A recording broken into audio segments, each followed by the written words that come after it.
Nagpapasalamat kami kay dating Pangulong Rodrigo Duterte dahil hindi siya tumigil sa paghahanap ng pondo para doon sa tulay. Ang Bocana Bridge is kaparte ng buong coastal road ng Davao City. So hindi siya yung coastal road hindi siya makakatawid ng Bangkerohan River kung wala yung Bocana Bridge. At that time na mayor ako, may budget ang coastal road pero unfunded ang bridge. And it was made known at the time to former President Duterte that the bridge is unfunded. At siya ay naghanap ng paraan para mabigyan ng pondo yung bridge.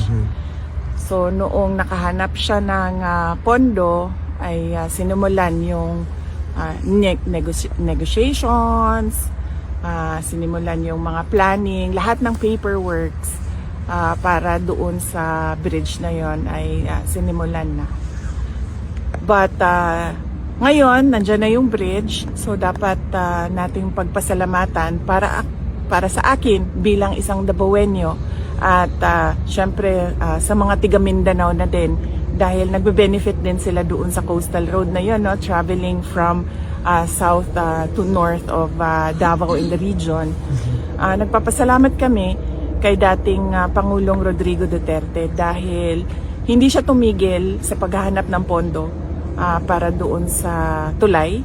At syempre nagpapasalamat tayo sa People's Republic of China dahil buong-buo nila binigay yung entire cost ng tulay na iyon. So walang gastos ang City Government of Davao, walang gastos ang Pilipinas para tayo magkaroon ng bridge na iyon.